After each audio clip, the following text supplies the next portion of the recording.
Hola hermanos y amigos, es un gozo nuevamente tener este tiempo de adoración juntos, donde todos los domingos a la distancia nos conectamos para compartir la palabra del Señor y también para poder cantar juntos y también estar orando en este tiempo. Así que los invito a que puedan buscar en sus Biblias. Vamos a comenzar como hacemos todos los domingos con una lectura bíblica inicial. En este caso vamos a leer Efesios capítulo 1 del 1 al 14. Vamos a leer ese pasaje en las Escrituras. Efesios 1 del 1 al 14. Dice la palabra de Dios: Pablo, apóstol de Cristo Jesús, por la voluntad de Dios, a los santos que están en Éfeso y que son fieles en Cristo Jesús, gracia a vosotros y paz de parte de Dios nuestro Padre y del Señor Jesucristo.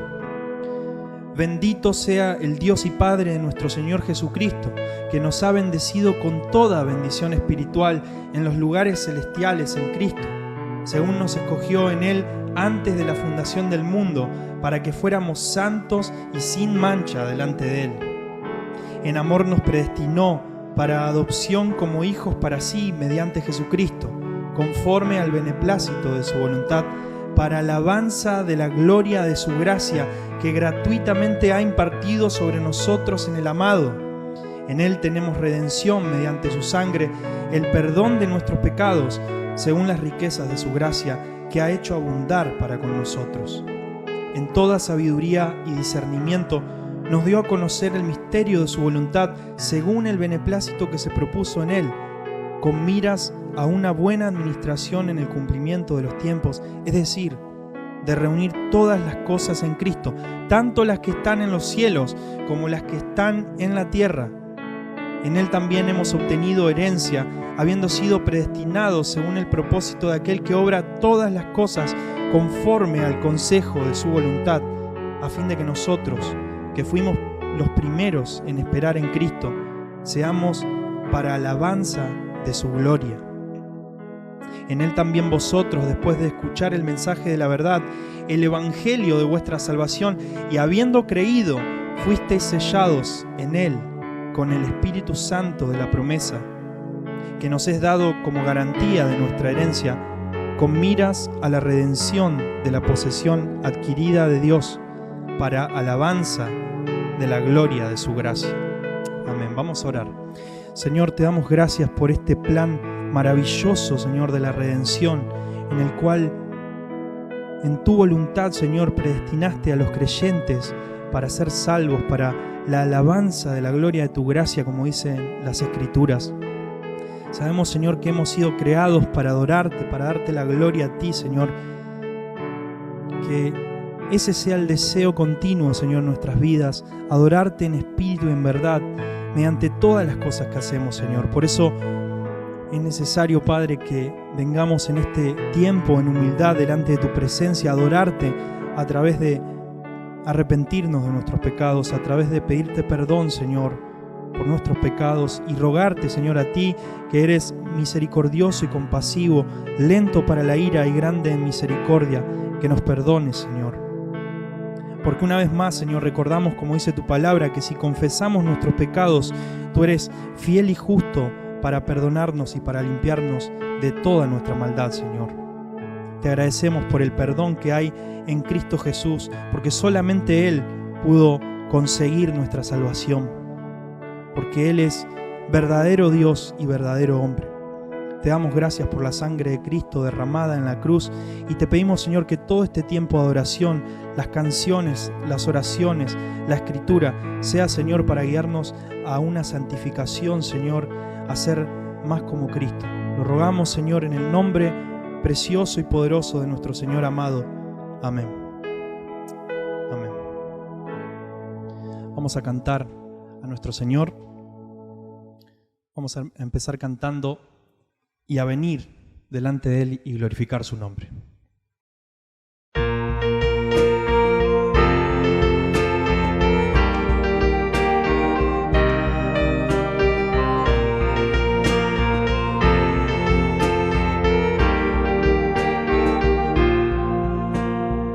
Cantamos. Venid, glorificad a Dios, el Padre del Señor, en Cristo el nos derramó su eterna bendición.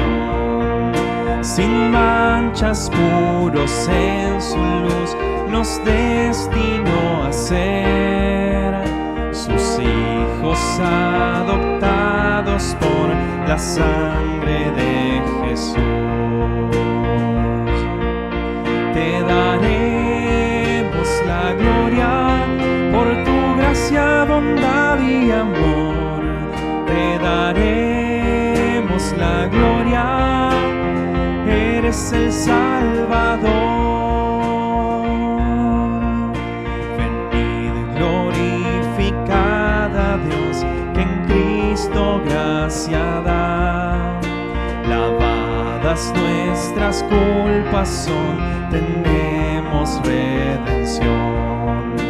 En él Dios ya nos reveló su eterna voluntad, que sea Cristo el Señor, su plan se cumplirá. Te daremos la gloria por tu gracia, bondad y amor. Te daremos la gloria, eres el Salvador.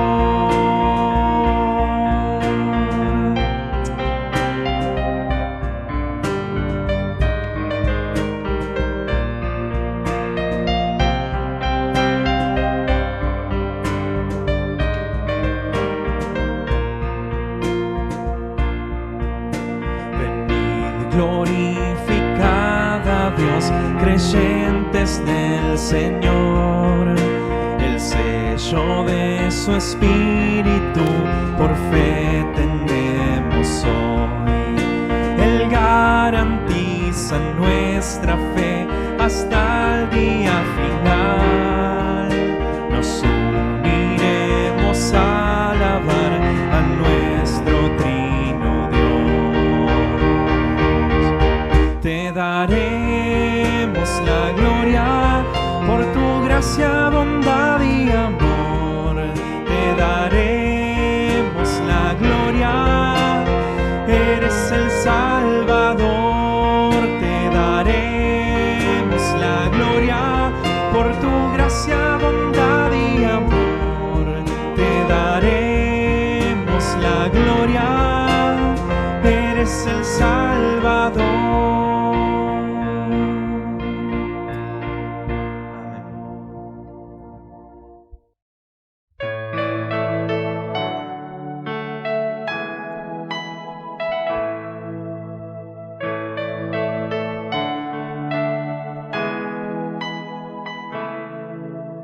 Gracias por la cruz, Dios, por el precio tú pagar mi pecado y dolor. Tu amor quitó, dando gracia eterna. Gracias por tu amor,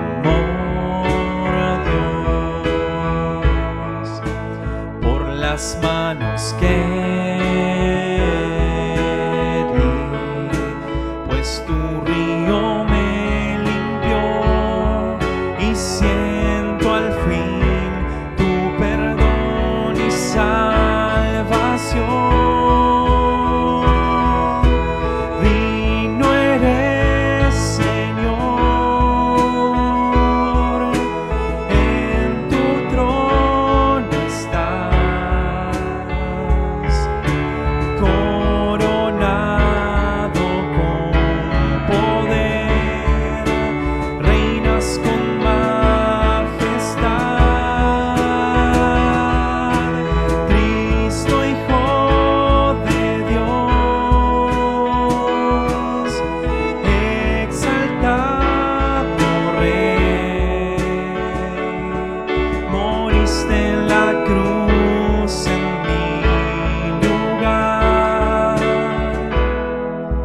Digno eres, Señor.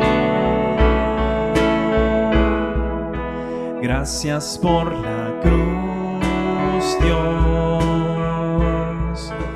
por el precio tú pagar mi pecado y dolor, tu amor quitó, dando gracia eterna.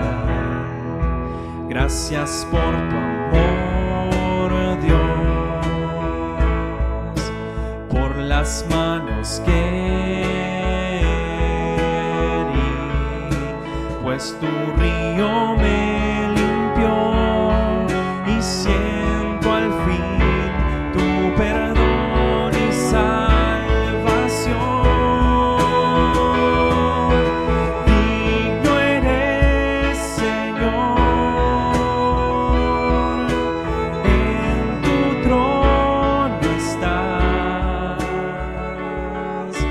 coronado con poder, reinas con majestad.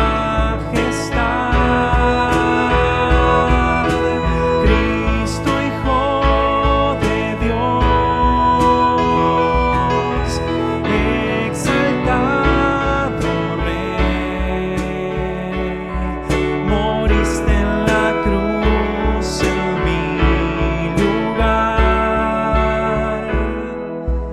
Digno eres, Señor, digno eres, Señor,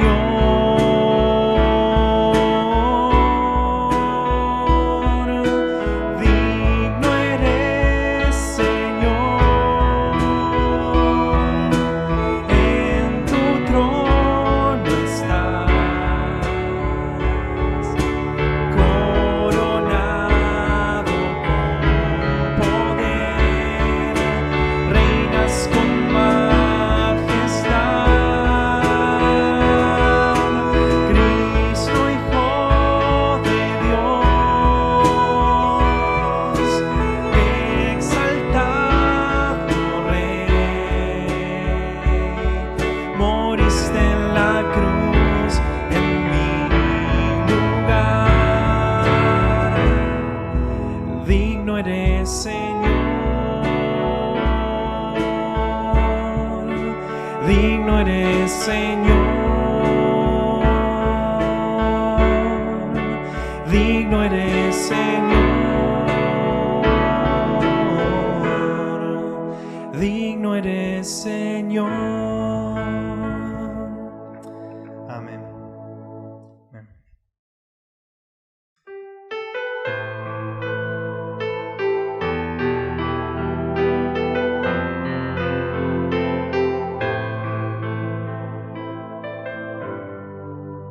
Fuente de la vida eterna y de toda bendición, exaltar tu gracia tierna debe cada corazón. Tu piedad inagotable,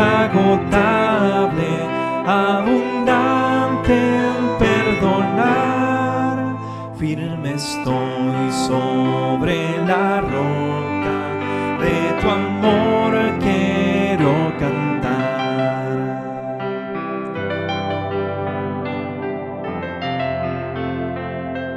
Cantamos.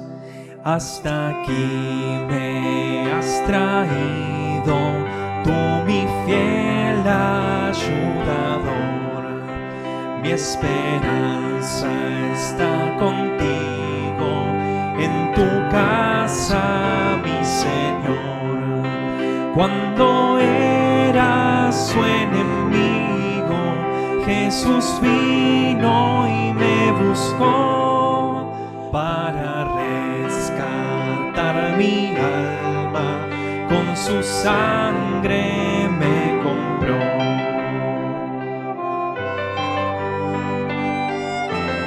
Amén. Cantamos. Oh, de tu abundante gracia, cada día soy deudor, que la fuerza de esa gracia ancle en ti mi corazón.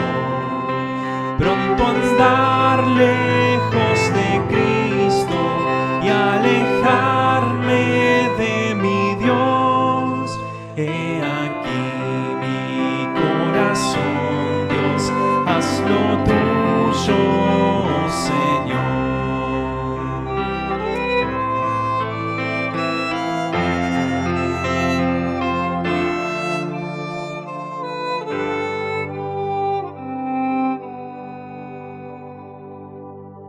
Toma nuestros corazones, llénalos de tu verdad, de tu espíritu los dones y de toda santidad. Guíanos en obediencia, humildad, amor y fe. Nos ampare tu clemencia, Salvador propicio ser. Guíanos en obediencia, humildad, amor y fe.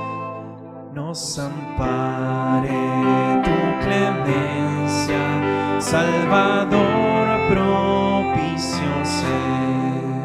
Nos ampare tu clemencia, Salvador propicio ser. Amén.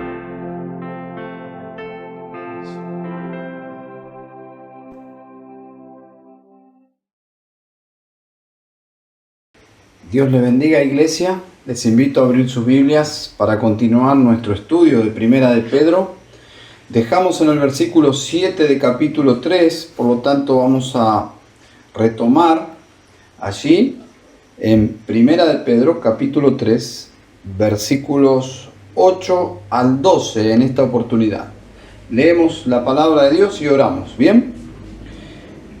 En conclusión, sed todos de un mismo sentir, compasivos, fraternales, misericordiosos y de espíritu humilde, no devolviendo mal por mal o insulto por insulto, sino más bien bendiciendo, porque fuisteis llamados con el propósito de heredar bendición.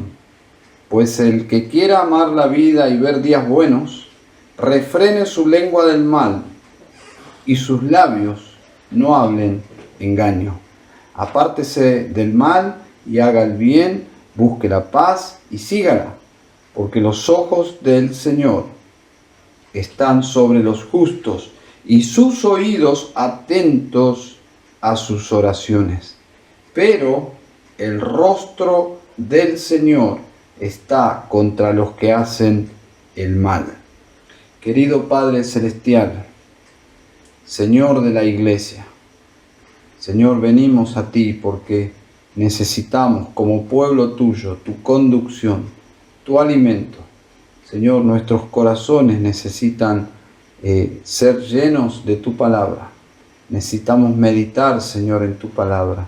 Necesitamos pensar, Señor, en asuntos que trascienden esta vida. Y, Señor, esta porción, especialmente que nos toca meditar, escuchar, en esta noche, pedimos que la uses para nuestra edificación y también, Señor, para salvación. ¿Por qué no? Quizás hay personas entre nosotros que necesitan venir a Cristo en arrepentimiento y poniendo toda su fe en Cristo y solamente en Cristo.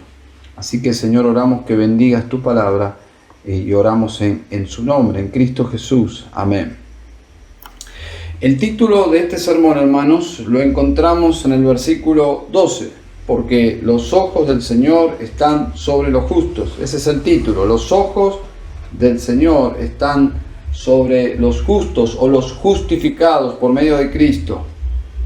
Hay aquí una serie de directivas de cómo vivir en esos días. Pedro está diciéndole a los hermanos en esos días de tensión cómo debían vivir, porque ser cristiano en esos días podía llevarte a la muerte. Y Jesús ya había anticipado estos días, había anticipado que esos días llegarían. En Mateo 5:11, Él dijo: bienaventurados sois cuando por mi causa os vituperen y os persigan y digan toda clase de mal contra vosotros, mintiendo. Este versículo llamó mi atención en esta semana porque lo compartió un bloguero cristiano, pero le agregó un comentario. Él dijo: hoy nos están censurando en las redes sociales, mañana vendrán las multas, luego la cárcel y finalmente la pena capital por crímenes de odio y acusaciones falsas.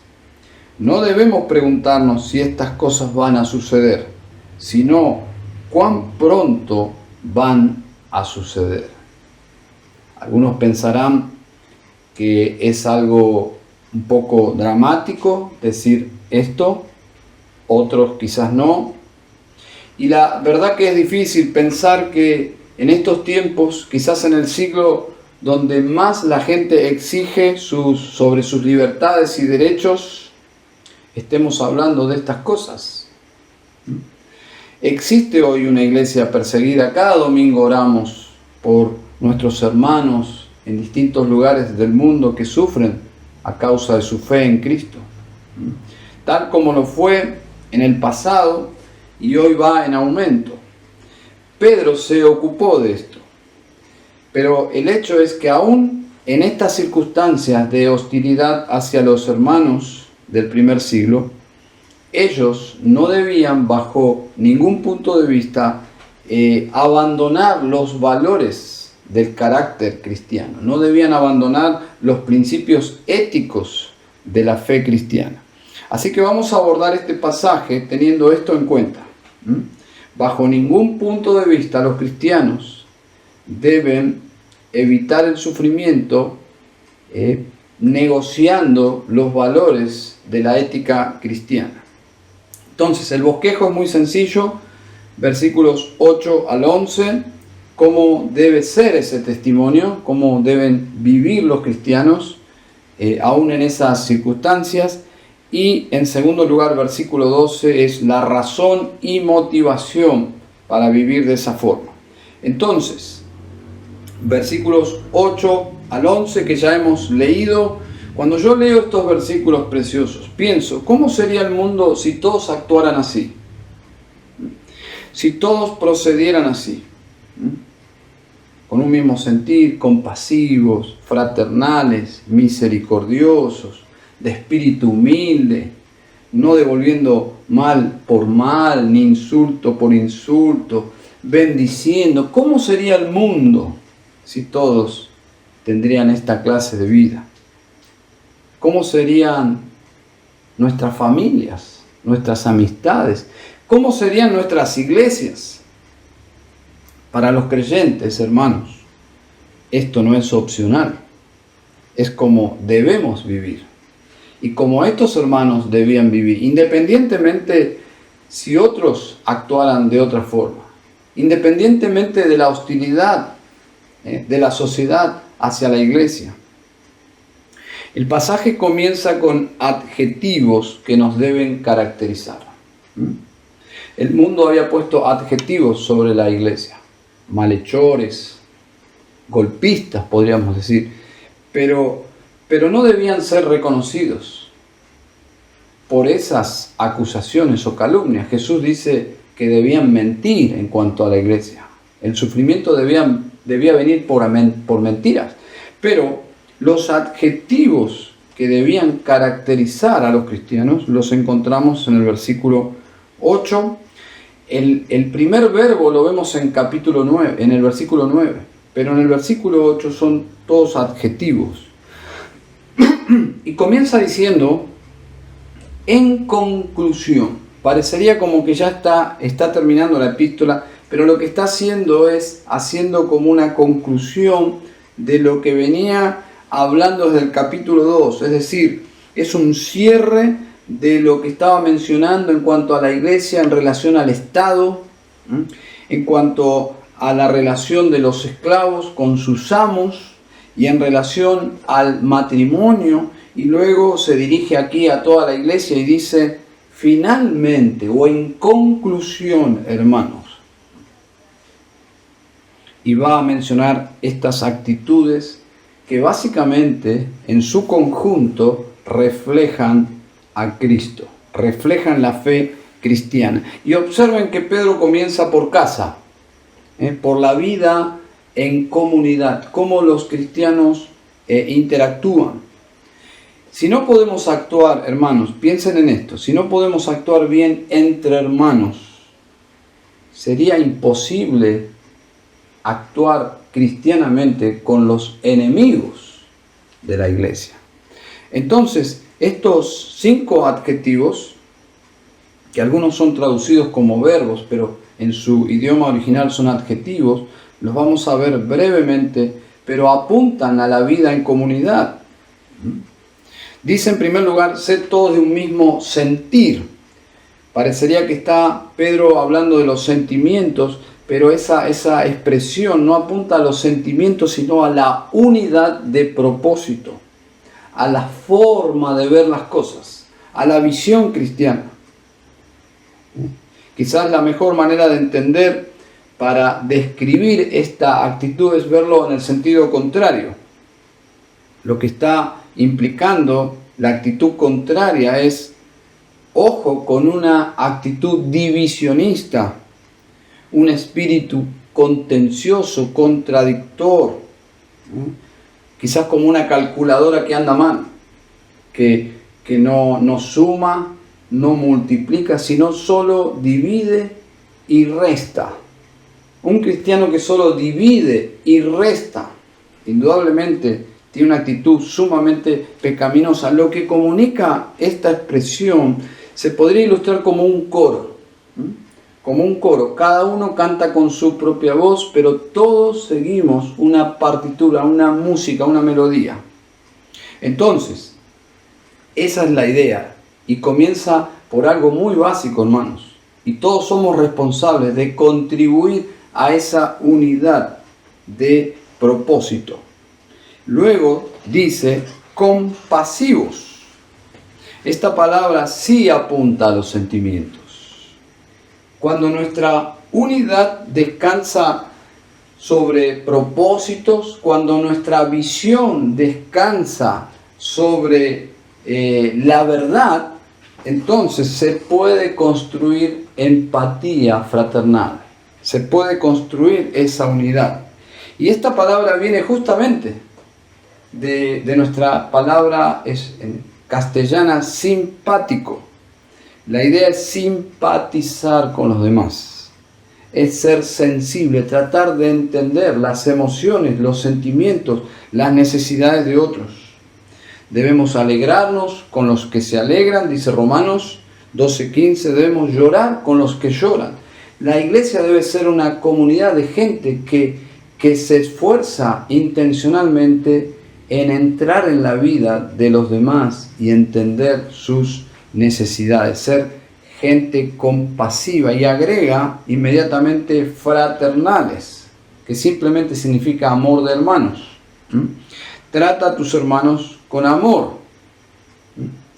Suficiente maltrato estos hermanos iban a sufrir por otros para tener que sufrir por su propia familia en la fe.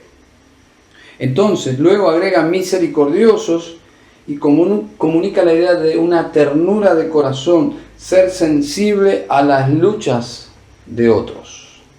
Quizás algunos estaban más firmes, más preparados para la oposición y no podían juzgar a aquellos que luchaban quizás con más temor por sus vidas, por su familia. Debían ser misericordiosos. Y luego agrega de espíritu humilde. Y esta es la única vez en el Nuevo Testamento que aparece esta palabra. Una palabra sumamente preciosa porque comunica la idea de alguien que no se eleva del suelo. Habla de una mente que se mantiene debajo. Es interesante porque en la ética griega este concepto comunicaba insignificancia, significaba impotencia y no era una virtud.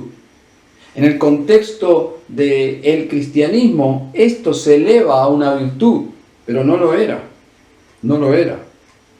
esta mente o este espíritu humilde. Lutero dijo: Dios crea a partir de la nada. Por eso, a menos que un hombre sea nada, nada podrá hacer Dios con él. Interesante, porque esta virtud indudablemente es gloriosa. Y llama la atención que cierre la lista de adjetivos con esta actitud, que quizás es la más importante. ¿Y por qué digo esto? Porque la raíz de todos nuestros conflictos interpersonales es por causa justamente de la ausencia de este espíritu humilde. Es por nuestro orgullo que nosotros complicamos las cosas. La raíz de todos nuestros conflictos probablemente, o de la mayoría de nuestros conflictos, es nuestro ego. Alguien lo expresó así: el orgullo es el mayor de todos los males que nos asedian, y de todos nuestros enemigos es el que muere más lento y con mayor dificultad. Es así. Pero luego añade algunos mandatos asociados a estas virtudes. Dice el versículo 9: no devolviendo mal por mal, insulto por insulto. Y si ustedes recuerdan, el capítulo 2 es justamente lo que Jesús manifestó frente a sus enemigos. Luego dice: sino más bien bendiciendo, porque fuisteis llamados con el propósito de heredar bendición. Si bien hablamos que son actitudes, en primer lugar, en relación a la comunidad de la iglesia, estos mandatos se aplican también, versículo 9, a la misma iglesia, porque los creyentes también pecan, pero también se aplica al matrimonio, como hemos visto los primeros 8 versículos de este capítulo. Pero Pedro resume aquí la actitud del creyente. El creyente jamás debe actuar con venganza, debe ser pacificador y bien dispuesto a perdonar, no a iniciar o a intensificar una guerra.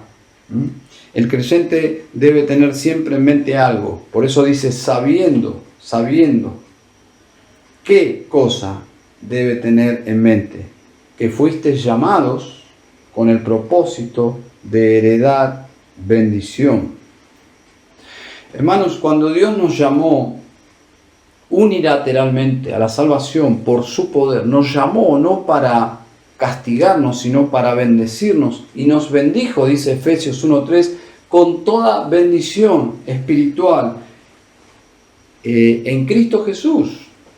Entonces, siendo nosotros enemigos de Dios, Dios nos amó y nos bendijo con todas las riquezas de su gracia, y estoy hablando de promesas eternas y promesas temporales. Todo lo que implica las bendiciones en Cristo Jesús nos han sido dadas por su divino poder. Por lo tanto, este es el modelo. El trato de Dios hacia nosotros es el modelo a seguir con nuestro prójimo y aún con nuestros enemigos. Hay una tendencia, porque el énfasis de este pasaje es justamente bendición, ser de bendición, bendecir. Nos sale naturalmente maldecir, hablar mal, y todo eso no tiene ningún valor, no glorifica a Dios ni bendice a nadie. Pero en medio de este contexto de hostilidad, un creyente bendiciendo, siendo de bendición, realmente glorificaba a Dios, no maldición. Y saben, hay una tendencia en algunos grupos de carácter sectario, pseudo iglesias, que han implementado la práctica de maldecir. Sí, tal como ustedes lo oyen. Se usa la maldición desde el púlpito. ¿Para qué? Como una forma de manipulación, de someter a la gente. Y las maldiciones llegan como de forma profética, en el sentido que es tan sutil que el orador o el pseudo apóstol maldice pero no se hace responsable porque como es un mensaje profético, la maldición viene de parte de Dios. Entonces, indudablemente esa gente está atemorizada, pero esto no es cristianismo. Lejos de ser cristianismo, es todo al revés. El énfasis, dice Pedro, debemos bendecir a las personas, no maldecirles. Y el ejemplo fue el Señor Jesús, la actitud sublime del Señor. 2:23, recordarán, cuando le maldecían, no respondía con maldición. Cuando padecía, no amenazaba. Estas cosas salen naturalmente de nosotros. Nos maldicen, maldecimos. Nos afectan, reaccionamos. Pero un corazón redimido, un corazón cristiano, un corazón que va a manifestar el poder del Evangelio, tendría que proceder de otra forma. Entonces, cuando leemos este relato, podemos saber con certeza, en el contexto de esta epístola, qué significa bendecir frente al maltrato. ¿Qué significa maldecir? También podríamos decir. Porque cuando lo maldecían a Jesús, sabemos las cosas que le decían. Todo un maltrato verbal hacia Jesús, descalificándolo, burlándose. Pero también podemos saber cómo Jesús devolvió, cómo respondió a las maldiciones. Podemos saber qué significa bendecir. Cuando Jesús dice, Padre, perdónalos, perdónalos. Eso es bendecir. Entonces, la idea es, sé de bendición. Sé de bendición. Procede de una forma antinatural ante tus enemigos. Bendice, sé una bendición. Entonces, ya sabemos cómo Dios quiere que actuemos en estas situaciones de enemistad con otros. Ahora, eso no sale naturalmente de nosotros. Necesitamos de Dios, necesitamos del Señor, necesitamos de su poder. Y Pedro introduce una porción del Salmo 34 de David para añadir fuerza a su argumento, observen, con algunas variaciones. Y eso lo vemos a partir del versículo 10. Un comentarista dice, la impresión que se da es que Pedro meditó profundamente en el Salmo 34 antes de escribir su epístola. El Salmo trata los temas de las aflicciones de los justos, el socorro del Señor, es decir, el Señor actúa frente a las aflicciones de los justos, la conducta del justo ante la adversidad y los mismos temas que preocupaban a David en ese salmo preocupan a Pedro y ahora Pedro los comparte con sus lectores. Observen, versículo 10, pues el que quiere amar la vida y ver días buenos, refrene su lengua del mal y sus labios no hablen engaño. En una oportunidad yo conducía y observé una calcomanía en el vehículo que iba delante mío y pude leer algo interesante. Decía, Dios te dé el doble de lo que me deseas a mí. Una sutil maldición, una sutil maldición. ¿Saben? Según las costumbres romanas, la venganza era una virtud. Era lo que se esperaba en una contienda. Por lo tanto, no vengarse era una debilidad. Un documento sobre la enemistad personal en la política romana dice así, y cito, el prestigio de un romano se disminuía si, habiendo sido humillado, estaba poco dispuesto a responder y vengarse por la hostilidad de otro. ¿Se dan cuenta? No podía quedarse callado sin hacer nada. Su reputación estaba en juego. Debía vengarse. Es por eso que todos estos mandatos son contraculturales. Es la cultura de Dios, del cielo, traída a la vida de la iglesia. La mayoría de los problemas interpersonales, y creo que todos estarían de acuerdo y dirían amén, es justamente por no aplicar lo que dice aquí: refrene su lengua, refrene su lengua. Ponga freno de mano a ese impulso de querer decir lo primero que se le viene a la cabeza. Y uno se enrieda en discusiones inútiles. Uno está siempre dispuesto a ganar una batalla verbal. Bueno, hermanos, lo que esto implica es: no pise el palito, no caiga en la trampa del pleito. No es lo que Dios quiere. Dios quiere que refrene su lengua, que muestre dominio propio, que observe cómo el Espíritu de Dios lo ayuda para evitar caer en la tentación. Pero luego dice: apártese del mal y haga el bien. No solo apártese del mal, sino en su reemplazo haga el bien. Busque la paz y sígala. Aquí hay una actividad también promovida por el Espíritu de Dios. Ahora, ¿cómo? ¿Y si el otro inició una guerra, yo no debo responder? Bueno, eso es lo que implica el pasaje. La respuesta es no, porque el cristianismo no actúa así. El creyente, dice aquí, es un pacificador, busca la paz. No es un cobarde que evita el conflicto, no, enfrenta el conflicto, pero con una actitud pacifista. Busca soluciones, busca la reconciliación, busca la comunión, busca por medio del Evangelio alcanzar al perdido. Concluye este párrafo con la motivación, entiendo, más profunda del creyente para tomar este camino. Y es un camino en contra de la corriente de este mundo y en contra de nuestra propia naturaleza caída. Dice el versículo 12, dice el versículo 12, pero dice: porque los ojos del Señor están sobre los justos.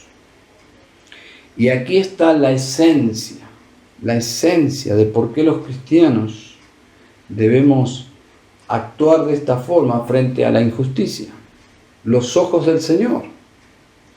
Dice Génesis 6:8, mas Noé halló gracia ante los ojos del Señor. Dice Génesis 38:7, pero primogénito de Judá, era malvado ante los ojos del Señor, y el Señor le quitó la vida. Deuteronomio 6:18, y harás lo que es justo y bueno a los ojos del Señor, para que te vaya bien. Jueces 2:11, entonces los hijos de Israel hicieron lo malo ante los ojos del Señor y sirvieron a los Baales. ¿Se dan cuenta?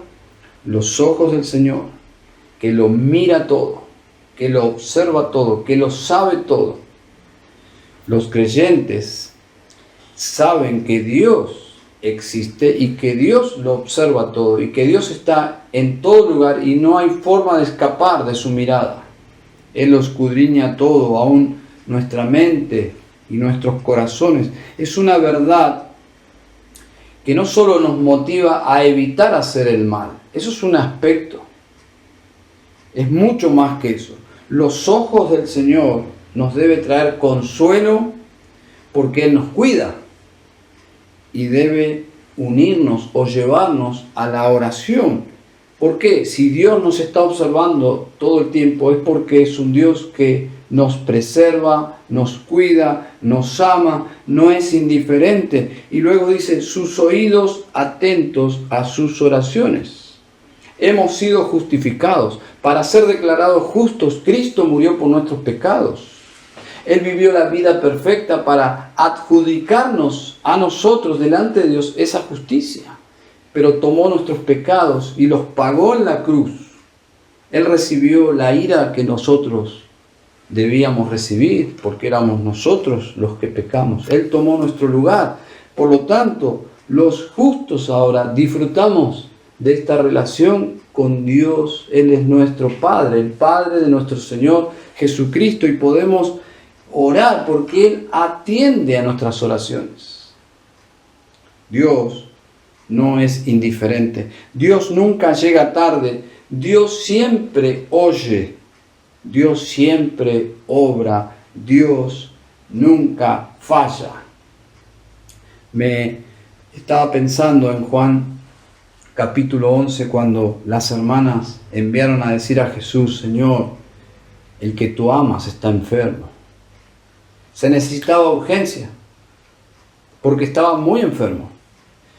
Pero cuando uno lee Juan 11, dice que cuando oyó esto, que Lázaro estaba enfermo, entonces se quedó 2 días más en el lugar donde estaba. Eso no es lógico. Eso no es lógico. Esto tenía que ser todo lo contrario. Si estaba muy enfermo, se necesitaba una urgencia, un movimiento urgente en dirección a ese lugar. En cambio dice que él se quedó 2 días más. Versículo 14, entonces Jesús, por eso les dijo claramente, llegó un momento que ellos preguntaban y Jesús dice: Lázaro ha muerto. Es decir, es irreversible, no hay más nada que hacer. Pero el versículo 15 dice: y por causa de vosotros me alegro, observen esto, me alegro de no haber estado allí. Esto ya es escandaloso. No solo no acudió en ayuda de su amigo a quien él amaba, sino que se quedó intencionalmente 2 días más. Y ahora dice: él ha muerto y estoy alegre de que haya muerto. ¿Cómo es esto? Yo no entiendo. Pero luego dice: para que creáis, pero vamos a donde está Él. Hermanos, Dios se glorifica llegando a destiempo según nuestros cálculos, según nuestro reloj, según nuestras expectativas. Dios obra como quiere. Puede obrar por medio de la vida o por medio de la muerte.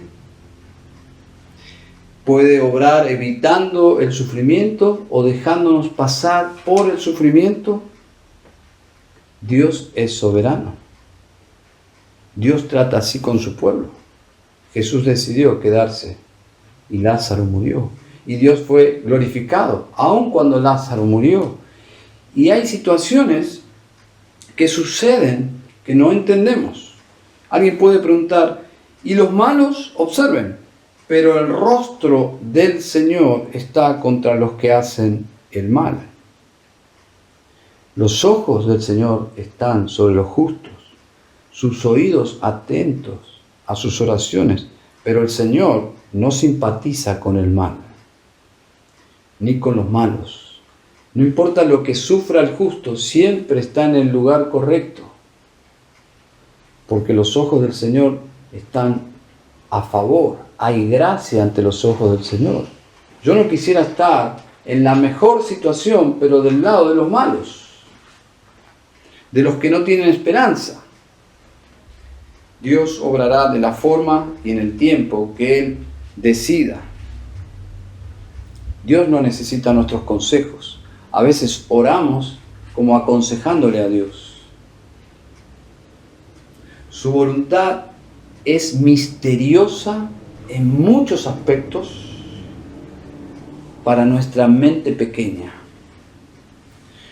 Cuando Dios cuidó a su hijo, un bebé menor de 2 años, de las manos de Herodes, Dios cuidó a su hijo, pero muchos otros niños menores de 2 años murieron. El creyente debe confiar en Dios, aun cuando no entienda por qué y cómo Él orquesta todas las cosas para nuestro bien. El creyente no debe tomar el camino de la venganza, de maldecir. El creyente jamás debe actuar en justicia propia. Eso sería suplantar a Dios. Eso sería ausencia de fe, de confianza en Dios. Eso sería arrogancia. Hermanos, recuerden, Dios es soberano. ¿Qué implica eso? que Él permite las dificultades para su gloria. Y hemos visto el contexto, ¿se acuerdan? Dificultades con el Estado. ¿Puedes ver a Dios detrás de las dificultades en nuestra nación? Espero que sí. Espero que puedas elevar tus ojos y ver a Dios más grande que la situación en la cual nos encontramos. Dificultades en el trabajo, dificultades en la familia, dificultades con otros. Yo quiero ver a Dios actuando. Glorificamos a Dios cuando confiamos en Él y mostramos su carácter. La forma de mostrar que confiamos en Él es actuando como hemos visto en este pasaje. Vamos a orar. Señor amado, por favor, Señor, quisiéramos mostrar a Jesús. Quisiéramos deleitarnos en Jesús cada día, anhelar ser más como Él, ser llenos de su Santo Espíritu. Señor, bajo circunstancias como estas, poder responder de tal forma que mostremos cómo Él es y así glorificar tu nombre, Señor. Bendice tu palabra, Señor. Por favor, ayúdanos a vivir la fe en Cristo, como lo plantea este pasaje. Oramos para que nos libres de ser cristianos simplemente de labios, pero con corazones lejos, sin compromiso con tu palabra. Ayúdanos, Señor, a poder vivir realmente lo que creemos, por favor. Oramos en Cristo Jesús. Amén.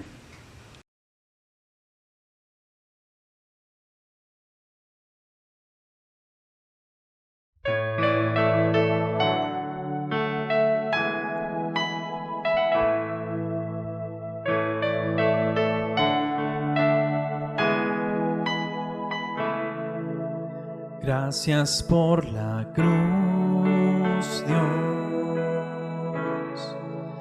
por el precio tú pagar mi pecado y dolor, tu amor quitó, dando gracia eterna. Gracias por tu amor,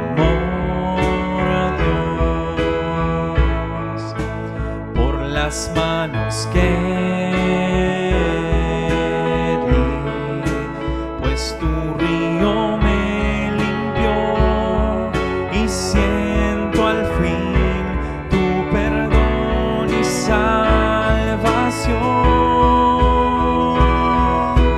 Digno eres, Señor, en tu trono estás.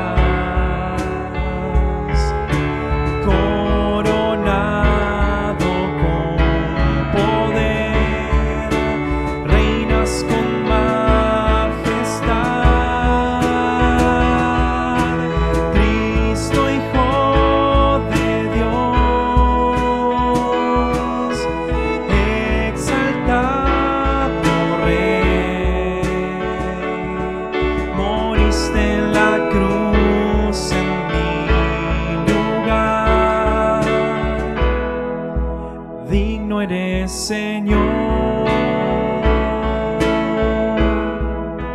gracias por la cruz, Dios, por el precio tú pagar mi pecado y dolor, tu amor quitó, dando gracia. Gracias por tu amor, Dios, por las manos que di, pues tu río me limpió y siento al fin tu perdón y salvación.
Digno eres, Señor.